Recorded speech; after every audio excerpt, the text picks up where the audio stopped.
일상에서 피로를 느끼지 않은 사람은 요즘 거의 없을 것 같은데요. 생활에 지장을 줄 정도로 피로감이 극심하다면 건강에 큰 적신호가 켜진 것이라고 합니다. 네, 오늘 이 시간에는요, 장기간 피로가 지속되는 만성 피로의 원인 가운데 하나인 호르몬에 대해서 자세히 알아보도록 하겠습니다. 네, 도움 말씀 주실 가정의학과 전문의 류호성 원장 나오셨는데요. 안녕하세요. 네, 안녕하십니까. 네, 아무리 자도 풀리지 않는 피로가 호르몬과 연관이 있다라고 하는데 먼저 호르몬이 뭔가요? 네, 호르몬에 대해서 먼저 알아볼까요? 호르몬은 1905년도에 어네스트 스탈링이라는 영국 생리학자가 명명을 시작했습니다. 그리스 호메인이란 자극하다, 흥분시키다는 말에서 착안했는데요. 인체에는 200종류의 세포가 있는데 한 60조 개 정도 이른다고 합니다. 바로 이 호르몬이 세포들끼리 의사소통을 하는 데 쓰이고 있는 거죠. 그래서 흥분한 세포에서 분비가 되면 혈관을 통해서 다른 세포를 도착해서 그 세포에 흥분시키고 받은 신호를 전달하게 됩니다. 즉, 혈관 속을 오가는 흥분 전달 물질이 바로 호르몬이 되겠습니다. 네. 다음 보실까요? 네, 호르몬은 재료에 따라서 두 가지 호르몬으로 나눌 수가 있겠는데요. 아미노산에서 만들어진 호르몬과 콜레스테롤로 만들어진 호르몬이 있습니다. 이 콜레스테롤로 만들어진 호르몬은 우리 콩팥 위에 이제 부신이라는 호르몬 분비 기관이 있는데요. 대부분이 콜레스테롤 유래 호르몬이 그 호르몬이 되겠습니다. 다음 이어 보실까요? 이렇게 호르몬 종류가 아주 많습니다. 지금 이렇게 색깔이 칠해진 것 말고는 대부분이 아미노산 호르몬인데요. 예를 들면 지금 피부에 비타민 D라고 되어 있는데 사실 많은 분들이 비타민 D를 비타민으로만 알고 계신데 요즘의 의사들은 이 비타민 D가 호르몬이라고 얘기를 하고 있습니다. 아, 그래요? 우리가 햇빛만 봐도 보통 오전 11시나 오후 2시 사이에 한 20분 정도만 봐도 충분한 비타민 D가 합성이 되거든요.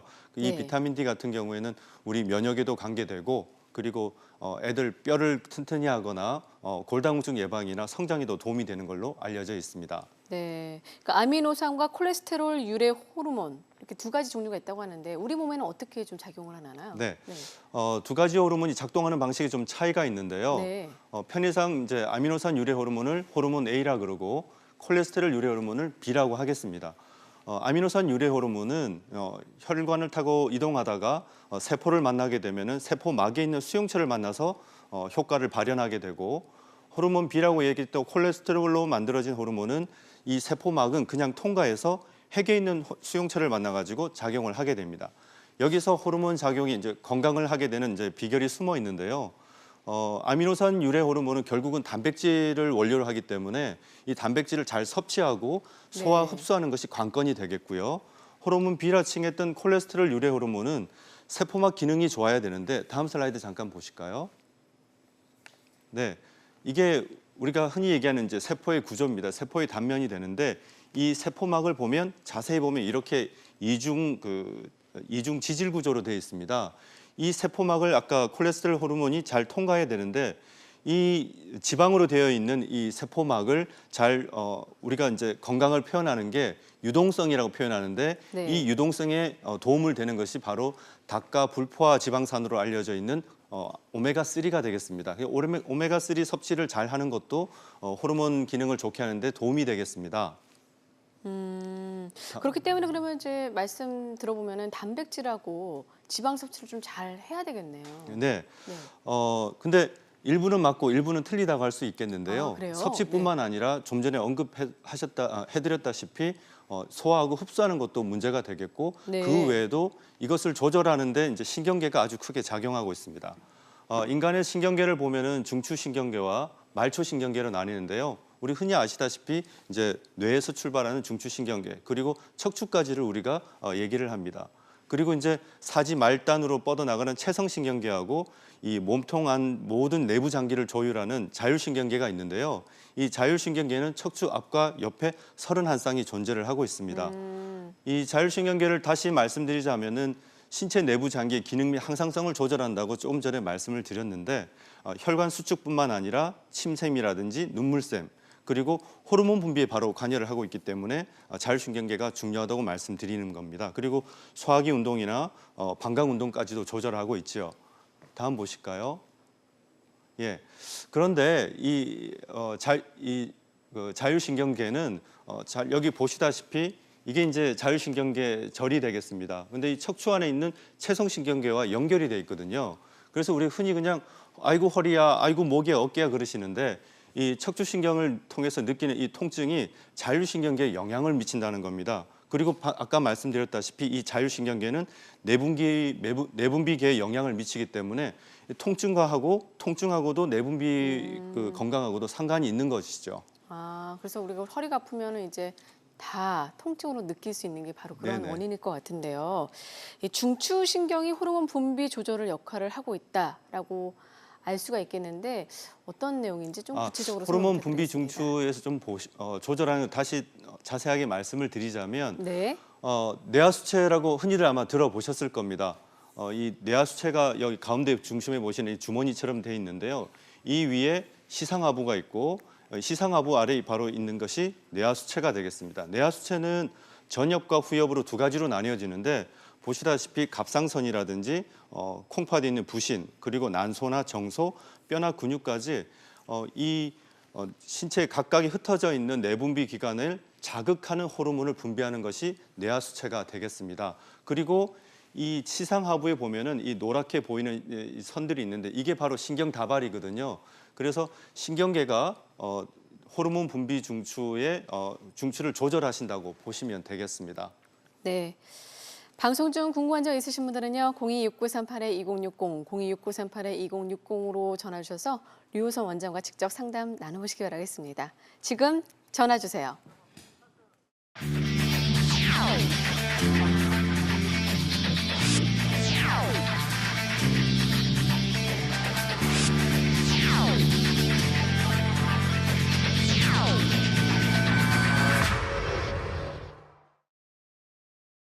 네, 앞서서 만성 피로의 원인 가운데 하나인 호르몬에 대해서 좀 설명을 들었는데요. 그러니까 결국에는 이 중추에서 호르몬 조절을 한다라고 보면 되잖아요. 네네. 이런 것들이 모두 건강에 좀 큰 영향을 주겠네요.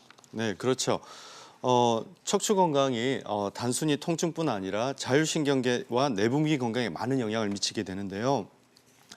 세포의 흥분 상태를 전달하는 두 가지 경로가 있습니다. 자율신경계와 바로 내분비가 되겠는데요. 내분비 중추인 시상하부와 대뇌 변형계가 자극을 받으면 근육이나 내분비 기관 그리고 면역을 조절하는 림프 세포의 자율신경계가 호르몬의 신호를 보내게 됩니다. 그런데 냄새나 맛 그리고 얼굴 표정 그리고 위장관 혈압 식중독이나 멀미 같은 이런 신호가 오면은 뇌관에 위치한 핵에서 정보를 조정해 가지고 내분비 중추인 시상하부에 전달하게 됩니다. 그래서 좋은 향기나 아로마 그리고 맛있는 음식이나 행복한 표정을 지으면 좋은 자극이 되어서 신체 각 부분에 호르몬을 잘 흐르게 하죠. 예전에 웃으면 복이 와요. 그리고 엔돌핀이 흐르게 한다고 해가지고 네. 면역력이 증가된다고 해서 한참 유행한 적이 있었는데요. 네, 맞습니다. 이 기전을 보면 이제 이해가 가실 겁니다. 웃으면 복도 오고 면역력도 높아집니다.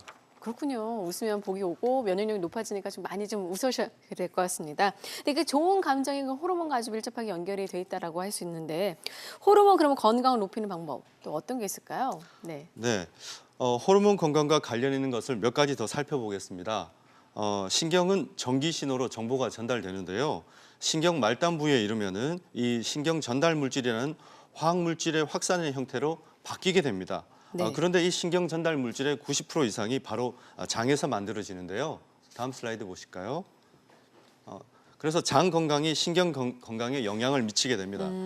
일전에도 말씀드렸는데 장 투과성을 증가시키는 세 가지 요소가 있습니다. 네. 밀가루 음식을 대표로 하는 이제 글루텐이라든지 장내 세균 불균형, 그리고 환경 호르몬 때문에 장 누수 증후군이 생기고 이 때문에 영양분의 흡수부터 자가 면역 질환이라든지 음식물 알레르기 그리고 전신 염증 반응이 생길 수가 있겠습니다. 다음 보실까요? 네, 그래서 이 환경 호르몬은 요즘 다큐멘터리도 많이 나오니까 알고 네네네. 계실 텐데요. 일상생활에서 환경 호르몬을 멀리하는 방법으로는 비닐랩 같이 플라스틱 성분으로 된 것을 씌워가지고 음식물을 데운다든지 아니면 뜨거운 캔 음료 그리고 코팅된 종이컵에 우리가 흔히 커피를 담아 먹잖아요. 네네네. 이런 것들이라든지 컵라면 같이 이렇게 또 플라스틱 용기를 쓰는 것들을 네. 피하시는 게 좋겠습니다. 제가 늘 하는 것들인데요. 네, 전자레인지에 플라스틱 네, 하고 뜨거운 캔 음료 좋아하고 네, 이런 걸 좀 조심해야 될 것 같은데 호르몬 특히 분비가 잘 되는 시간이 따로 있나요? 어떻습니까? 예. 네. 이 호르몬 늘상 뭐 똑같은 농도로 유지되는 것이 아니라 네. 하루에 24시간 일주기에 따라서 변동을 합니다. 화면에서 보시는 것처럼 멜라토닌이나 성장 호르몬은 밤 10시부터 2시 사이에 농도가 최고조가 되는데 이때 잠을 자야지 분비가 잘 돼서 네. 고장난 세포도 고치고 그리고 키도 잘 크게 되죠. 아. 다음 보시면은 그래서 지금까지 이제 말씀드린 바를 좀 종합해서 말씀드리자면은 신경 내분비 계통을 잘 좋게 하려면은 일단 장 건강이 좋아야지 네. 신경 전달 물질을 잘 만들 수 있습니다. 그리고 밀가루 음식을 줄이고 유산균을 잘 챙겨 드시고 환경 호르몬을 피해야지 또 장 건강이 좋아지죠. 그리고 단백질 흡수가 잘 되도록 위산 분비가 잘 되려면은 헬리코박터균도 없어야 됩니다. 헬리코박터균이 없어야 된다는 거죠. 네네. 네. 그리고 췌장에서 소화효소도 잘 분비가 돼야 되고 그리고 아까 세포막 건강을 위해서는 우리 필수 지방산인 오메가3 지방산이 필요하다고 말씀드렸고 네. 그리고 스트레스 조절이라든지 숙면을 잘 해야지 호르몬이 잘 분비가 됩니다. 그리고 마지막으로는 아까 자율신경계 건강이 내분비 건강하고 연관이 되니까 이 자율신경계가 건강하려면은 척추가 건강해야 되거든요. 네. 특히 우리 뇌에서 바로 나오는 목 건강을 지키는 것이 아주 중요하겠습니다. 네. 그러니까 지금 설명을 들어보니까 장 건강, 척추 건강이 가장 좀 토대가 돼야 될 것 같습니다. 자, 그런데 이 호르몬이 어떻게 만성 피로에 좀 작용을 하게 되는 거죠? 그러면요? 네. 우리가 스트레스를 받으면 호르몬 중추인 시상하부를 자극하게 됩니다. 그러면서도 이제 뇌하수체를 통해서 콩파디에 있는 부신하고 정소 및 난소 그리고 갑상선에도 영향을 미치게 되는데요. 이것이 서로 연결되어 있어가지고 호르몬들 간에도 상호작용을 하게 됩니다. 부신 기능 하나만 잡아도 갑상선과 난소 호르몬의 기능이 대폭 개선되는 경우도 많습니다. 지금 슬라이드를 보시면은 우리가 체형을 봐도 어느 호르몬에 문제가 있는 것을 대충 짐작할 수가 있는데요. 그런가요? 네. 네. 복부가 늘어지게 되면은 부신에 문제가 있거나 네. 아니면 여성분들 중에 허벅지나 엉덩이 중심으로 살이 찌게 된다면은 네. 폐경 후에 여성 호르몬이 감소가 되어 있거나 아니면 에스트로겐 우세증이 있거나 또는 전신에 고루 살이 쪄 있거나 또 약간 부는 듯하게 보이신다면 네. 갑상선 기능 저하가 있는지 의심해 볼 수가 있고요. 그리고 목욕탕 가시면은 우리 중년 남성들 배만 볼록하게 나온 걸 많이 보실 텐데 네네네, 그런 많죠. 경우에는 간 기능 저하나 인슐린 저항성으로 인한 경우도 많습니다. 네, 대사증후군이란 말이죠. 이거 보시면서 정말 내가 저기에 속하는구나라고 아실 것 같은데요. 네네네. 예, 그 중에서도 6개월 이상의 피로가 지속되는 경우를 우리가 만성 피로 증후군이라고 얘기하는데요. 네. 부신 스트레스나 부신 피로 증후군으로 만성 피로가 생기는 경우가 많습니다.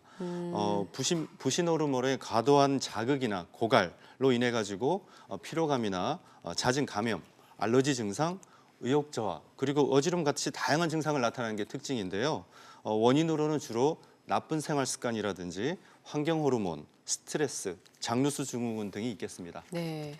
결국 그러면 이제 부신 호르몬에 정말 중요하다라고 할 수가 있는데 그럼 부신 호르몬, 부신이 뭐죠? 네. 부신에서 잠깐 좀 살펴볼까요? 네네네. 네.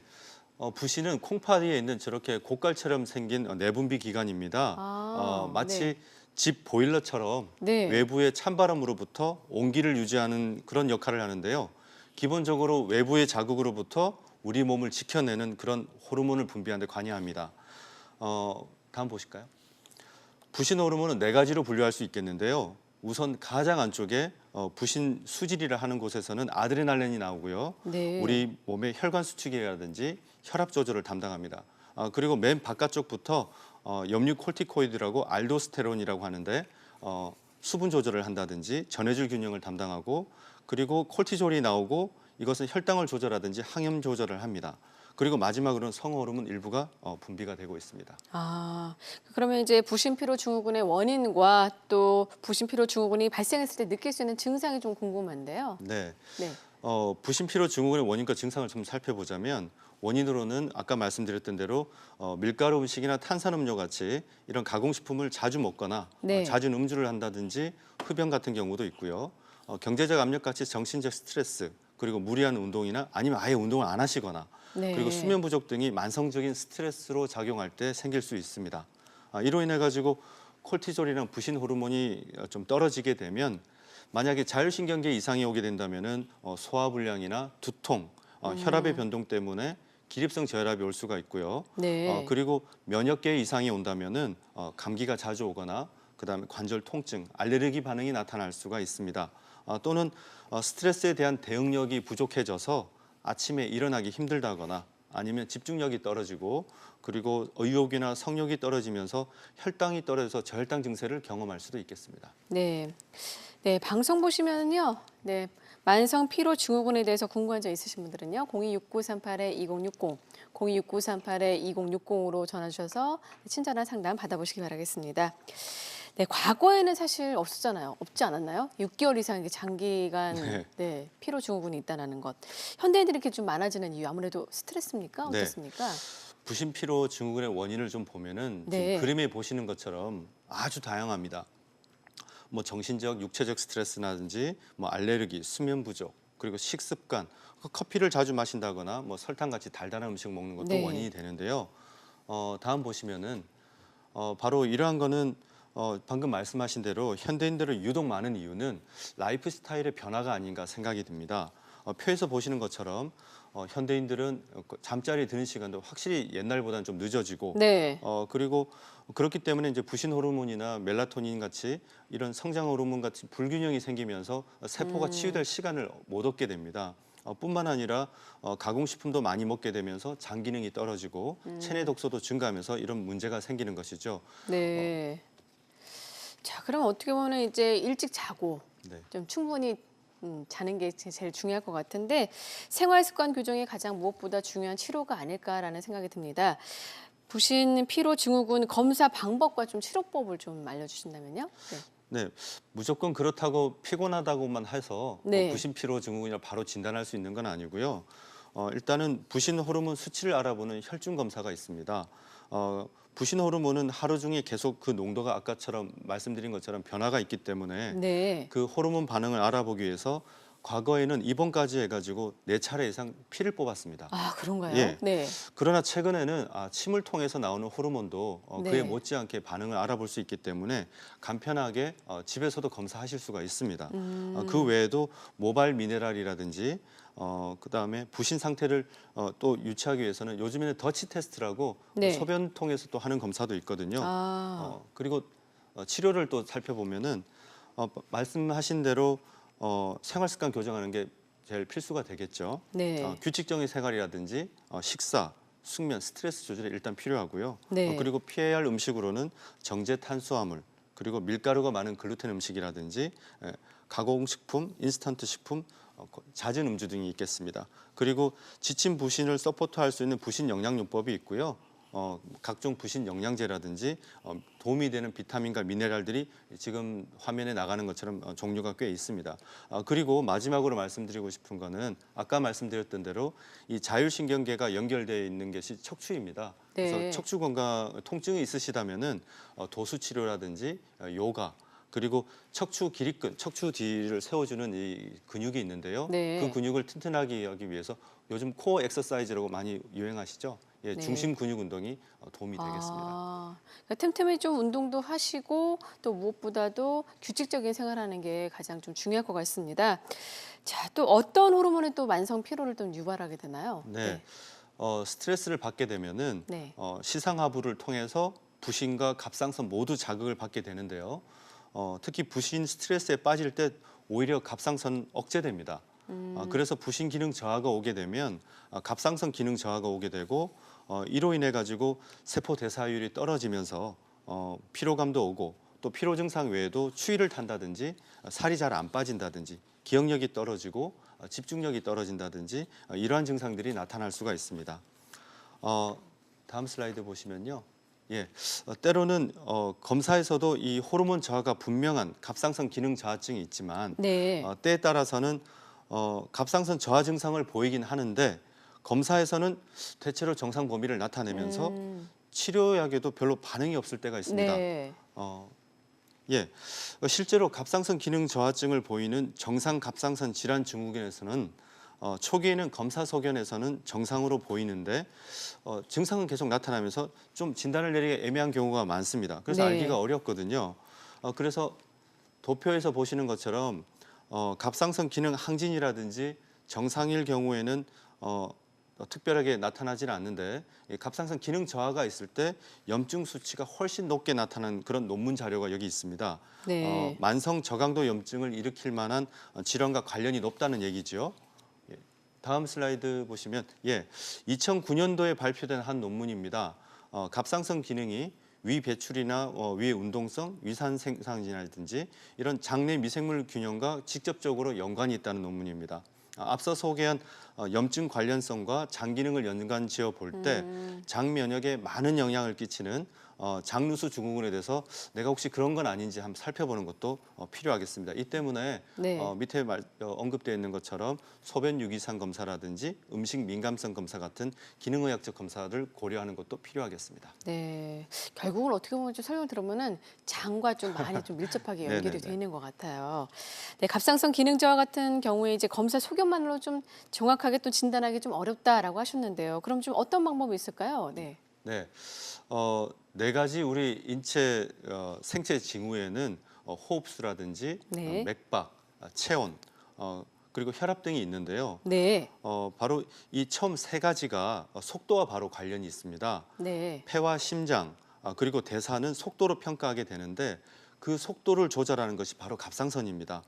그런데 이 갑상선 기능 검사가 체온을 측정하거나 대사율을 체온을 측정한다고 해서 대사율을 반영하지가 않습니다.